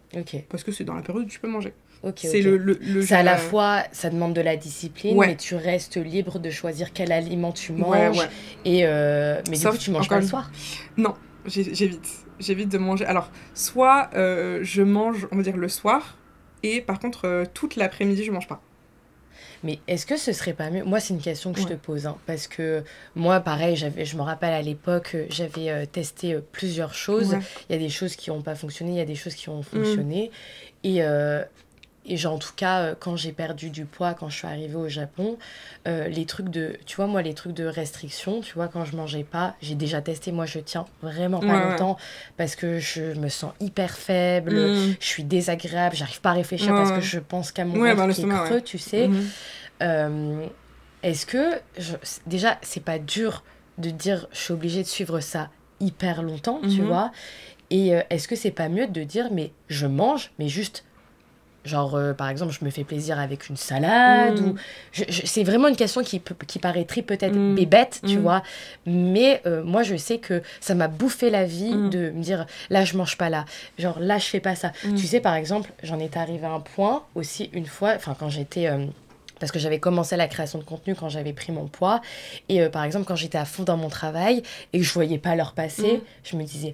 Yes, j'ai pas mangé ce midi manger, et je m'en suis pas non, j'ai pas mangé, je m'en suis pas rendu compte oui, et je suis trop contente. Tu vois, je me disais ah bah il est 18h, bon bah à 19h je pourrais faire dans 1 heure, j'ai juste 1 heure à tenir parce que je m'étais pas rendu compte que j'avais pas mangé et du coup j'étais trop contente parce que j'avais pas souffert, tu vois. Et genre je trouve que en tout cas pour ma part quand j'étais dans ce truc de restriction, en fait genre tu sais, c'est comme je te disais, moi, les gens, je sais pas, bon, les gens du podcast le savent pas, mais moi, je suis fumeuse. Ça fait très longtemps que je fume des clopes et j'alterne des phases où je fume et je ne fume pas. Je vous déconseille de fumer des cigarettes parce que les gens, quand vous voulez arrêter, c'est un enfer. Et c'est ce que je te disais tout à l'heure. Moi, quand j'arrête de fumer, je pense toutes les 15 minutes à une clope. Et je suis obsessionnelle avec ça. Et tu vois, c'est ce truc de quand t'as pas le droit aussi, et bah, tu deviens... Tu sais, t'as pas le droit de faire... Quand on te dit, surtout, pense pas à un champignon. Bah, tu vas penser à un champignon. Évidemment, j'ai dit champignon comme ça, mais tu vois, quand on te dit, pense pas à ça, bah, tu vas y penser. Fais pas ça, bah, t'auras envie de le faire, tu vois. Bah, c'est chez l'être humain, tu sais, donc tout le monde fonctionne un peu pareil, tu sais. En fait, moi, alors, ça, c'était vraiment dans les trucs où je faisais un peu n'importe quoi. Où je me disais... tu sais, c'est les régimes où mangez pas de sucre, mangez pas de pâtes, ça te rend folle. Mais ça te rend fou, je trouve. Et je pense que encore une fois, c'est une question de connaissance. Genre, si par exemple, dans ton jeûne, tu te sens faible, il y a quelque chose qui a merdé. Parce que normalement, par exemple, quand tu fais un jeûne, ça veut pas forcément dire que tu peux pas prendre de vitamines, que tu peux pas prendre tu sais, des eaux un petit peu qui te donnent un petit peu d'énergie, etc. et tout. C'est qu'il y a un truc qui a buté, parce que normalement, t'es censé te sentir au meilleur de ta forme.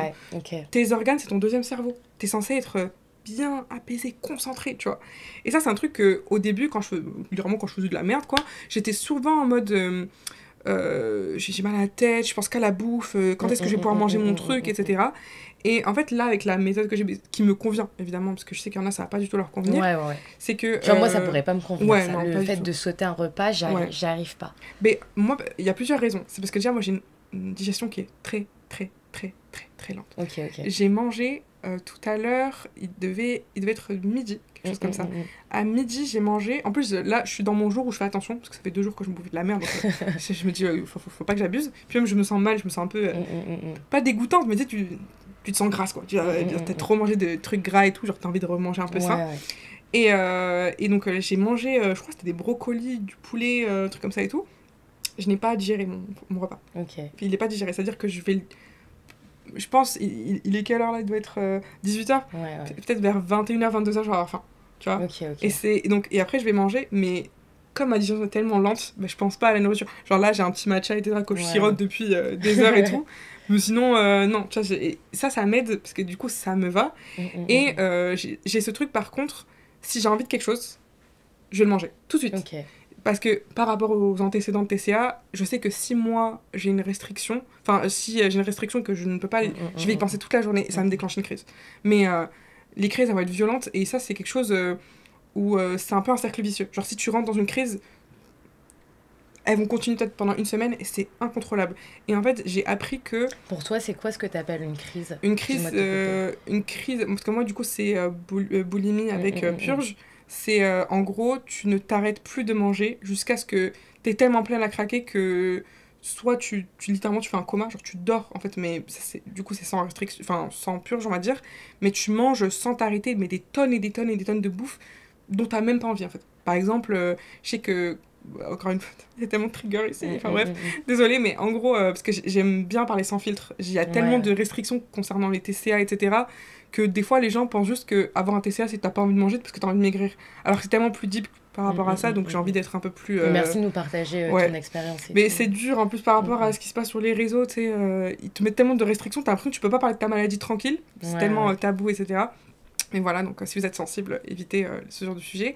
Mais par exemple, il y avait un moment où je voulais contrôler un petit peu mes crises parce que je savais pas en fait qu'il fallait juste manger ce que j'avais envie. Genre si t'as envie de bouffer du chocolat, bouffe ton chocolat, quoi, c'est tout. D'être gentil avec toi-même. C'est exactement ça. Et bienveillante. C'est ça. Et je me disais, non, mais comment ça, tu vas bouffer du chocolat? T'as fait une journée qui est excellente, tu vas pas bouffer ton chocolat. Non, genre, ça va. Il y avait tellement de trucs qui venaient dans ma tête, genre, ça va monter ton insuline, et après, le lendemain, tu vas le regretter et tout.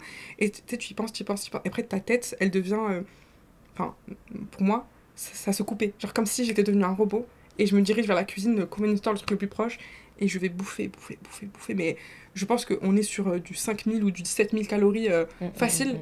Et en fait, moi, c'est que ça me dégoûte. Genre, je trouve et tu peux manger pendant combien de temps, du coup? Jusqu'à ce que ton estomac, il en peut plus, en fait. Jusqu'à que t'as l'impression que ton estomac va craquer. Ou alors, ce côté, moi, je sais que je m'arrête quand je deviens somnolente. Genre, comme si on m'a foutu une drogue ou sûrement le sucre qui doit être tellement haut que ça te fait péter un plomb, que tu dois te reposer ou un truc comme ça. Et du coup, tu l'évacues, donc forcément, soit par... Voilà, ou le sport, ou un truc comme ça, mais bon, va brûler 7000 calories, c'est impossible, hein, tu deviens folle. Et ouais, donc, t'as ce truc où c'est incontrôlable, et je sais que j'en étais venue à me dire, bah, au pire, j'ai qu'à contrôler mes crises, genre, j'ai juste pas à acheter quelque chose, sauf que c'est tellement incontrôlable, c'est ce que beaucoup de gens me disent sur les réseaux sociaux, on me dit, mais tu sais, si tu fais des crises, t'as qu'à juste pas acheter dans les placards. J'ai déjà fait une crise avec la farine.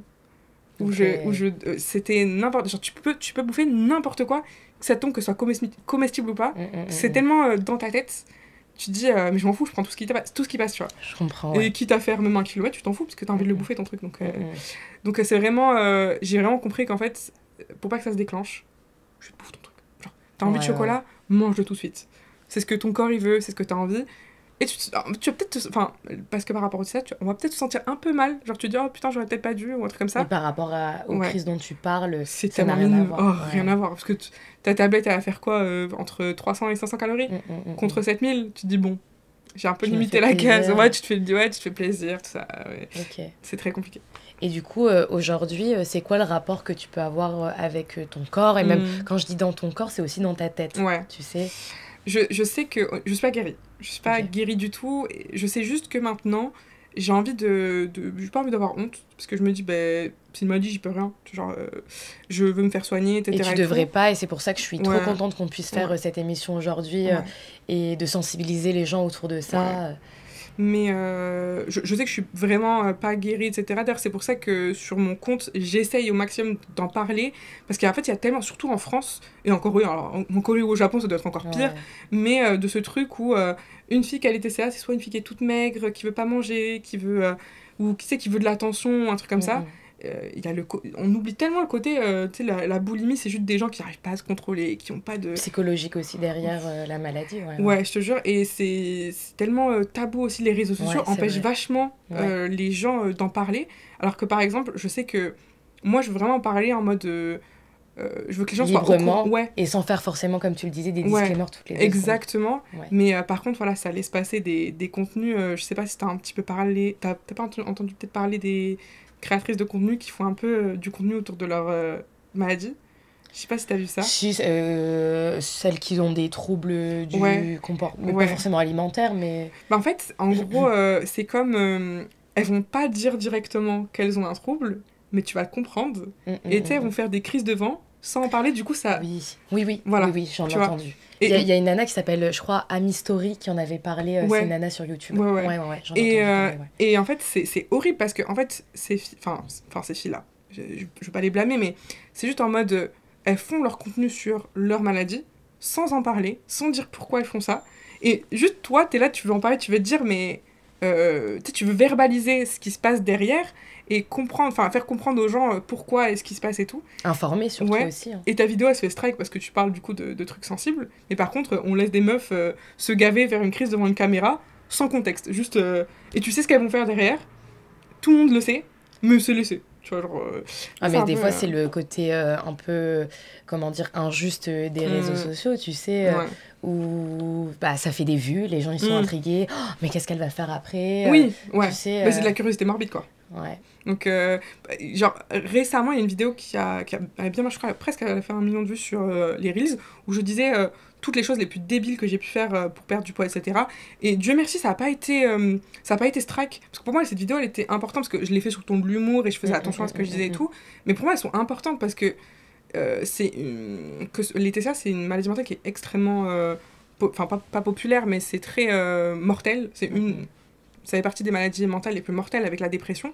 Et on ne connaît rien de ces maladies. Vrai. Le grand public ne sait pas. C'est vrai. Donc, alors que ça pourrait tu parles tout de le monde. dépression et ça fait pas très longtemps qu'on a débunk le sujet. Exactement, récemment. Avant, c'était tabou. Ouais, de fou.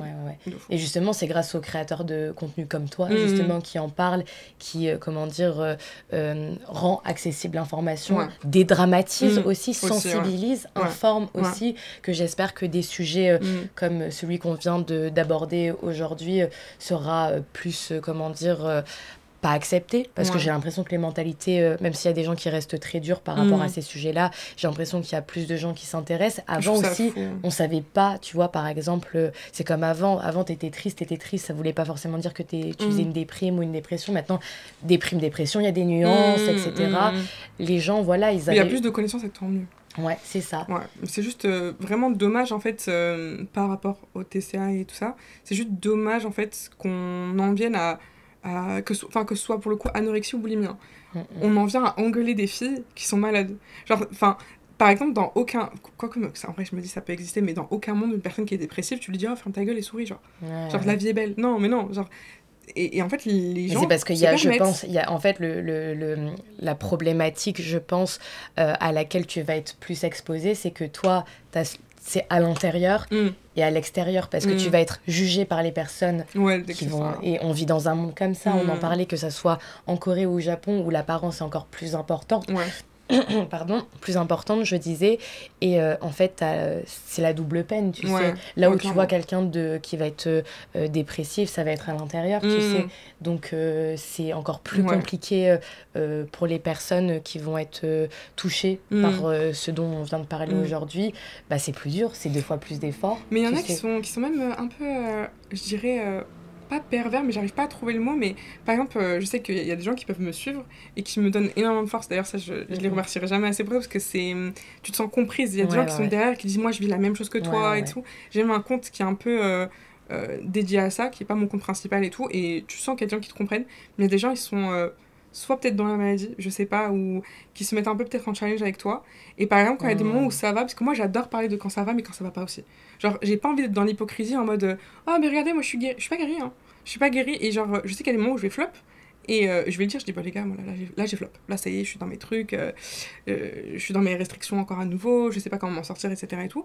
Et il y a des gens qui vont te rappeler, oui, tu dis ça, mais dans 2 semaines, tu vas rechuter. Genre, ça va, ils vont te... Tu vois ce que je veux dire? C'est à double tranchant. Des fois, tu vas avoir des trucs où les gens, ils vont vouloir te trigger comme ça, par envie, je pense. Ouais, ils ont envie. Et si justement, tu as un petit conseil ou une petite mise au point à faire, qu'est-ce que tu pourrais dire à ces gens-là, d'être peut-être un peu plus doux, un peu plus dans la compréhension? Est-ce que tu aurais un message à faire passer, du coup, aux personnes qui nous écoutent? Je dirais que une des choses que j'ai pensé pendant un moment, c'était de m'entourer de gens qui étaient comme moi, mais c'est pas la solution. Je dirais que si vous vous entourez de gens qui sont pareils dans ce truc peu importe que ce soit dépression, scarification, TCA, etc., c'est peut-être pas forcément l'idéal, même si c'est bien d'avoir du soutien, de se comprendre entre nous. Peut-être pas non plus de faire un groupe, parce que malheureusement, des fois, on peut s'entraîner à faire des choses mauvaises.